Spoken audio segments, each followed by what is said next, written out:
Hello defense lover, you're watching defensegyan.com and my name is Lalit. Today in this video I'm going to discuss about the preparation of Lecturette, mainly when you are preparing for SSB. So what happens when you go to clear your SSB, you have to go through so many tasks, and it also comes into the GTO task. Although you get a time to choose your topic out of 3 or 4, and then you get time to prepare your topic and you get 3 minutes to speak. But the problem is how you will overcome the stress, how you will make sure that you are going to give the best. Here I'm going to discuss few tricks and tips, and I'm pretty much confident that you will definitely be benefited by this video. The number one is know your topic.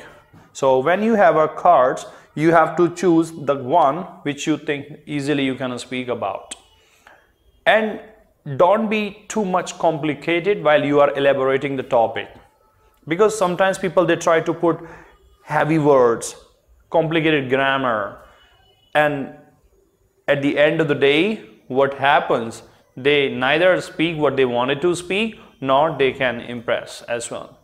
So I will never recommend you especially to go for the heavy words and grammar. Just make it simple. Don't use your accent, don't use your too much complicated grammar.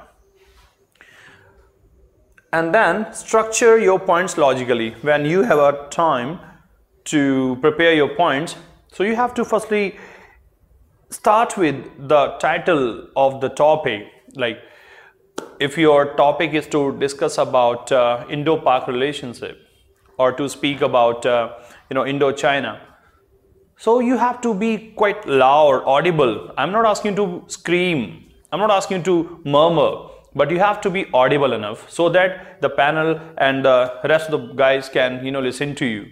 But while you are speaking, you have to look at everyone. You have to engage the audience. No need to see up and down. You are not supposed to look at particular person or judges. You have to just feel natural. You are confident. You are definitely little bit going to be nervous, but it's okay. Every person suffers like this. But if you practice, you are definitely going to overcome this. And then nod. Nod means sometimes due to the nervousness, you are just straight. But when you are doing the noddings, obviously you are trying to talk to the people. You're trying to send the message what you want to speak about, and then speak within the time. Sometimes what happens, due to the mismanagement of the topics and points, the people I would say candidates, they elaborate the first topic or point too much, but they don't get time to talk about other points what they have written down in their notes. So you have to be good at managing the time along with the points what you want to speak. So these tricks were about how to start and all, but now I'm gonna choose a topic of let's say Article 370. If you get this topic, for instance, how will you make your points? What sort of points you will make, and how you will start and end up? Because ending up is also very important thing, as how you are going to start. It will leave a good impression if you end up with the confidence within the time frame. So as I said that I'm gonna give you an example of Article 370. So some people they try to be fanatic, chauvinist. Don't try, because you are not going to represent in an army that you are Hindu or Muslim. You have to talk about the neutral thing. You cannot be fanatic Jat, fanatic Muslim, or fanatic any particular community. You have to be only one person, that you are a citizen of country and you really want to serve the nation by joining armed forces.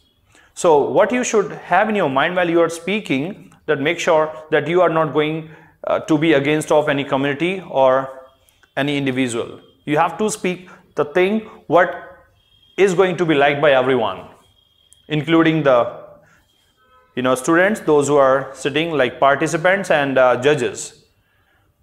Okay, because you are not going to speak your emotions out there. You are not going to speak what you feel like, what you have been learning in your home, in your culture, in your surrounding. You have to speak what is professional to be spoken. So let's talk about Article 370 then. So you have to start with greeting, like you can salute according to time, like good evening, good afternoon, or good morning. It depends at what time you are invited to speak on the stage. And then you have to say, hi, this is, what is your chest number, or whatever you have to speak to introduce. You have to start with intro, and then title comes. I'm going to speak about the Article 370, which has been in India the matter of controversy, and the politicians have been earning the votes because of this, and so many people have suffered a lot and still they are suffering. So in my speaking, I'm going to talk about why it was started and what are the consequences, what are the advantages and disadvantages of it, and what should be the solution of it. Okay, so as you have spoken about the points that what you want to speak about, that people, those who are sitting, they are getting the clear message that okay, this gentleman is going to speak about this and that. But yes, when you are starting to speak about that, make sure that you are covering 3 of the points, or maybe as you said, that what is Article 370, when it was started and how it was started, why it was started, and what is happening, what has happened, how people suffered, and what are the advantages and disadvantages. So it is not that much really difficult to break through these points and you speak about all these points, but due to the nervousness or due to the lack of practice, people don't often get what they have in their mind to speak out. Although they have knowledge, they have good vocab, grammar, but when it comes to speaking, they sometimes don't get words and they start stammering, and they just end up by speaking wrong sentences, and they keep on speaking same sentence again and again, again and again. So yes, this is everything I think I must say, and I believe this video is going to help you out in preparing for Lecturette, and in further videos I'm going to talk about the other topics, how you can prepare and make your points. Okay, and if you like this video, don't forget to share it, and any suggestion or any query, you can also leave your comments. Thank you very much for watching this video, and Jai Hind, Jai Bharat.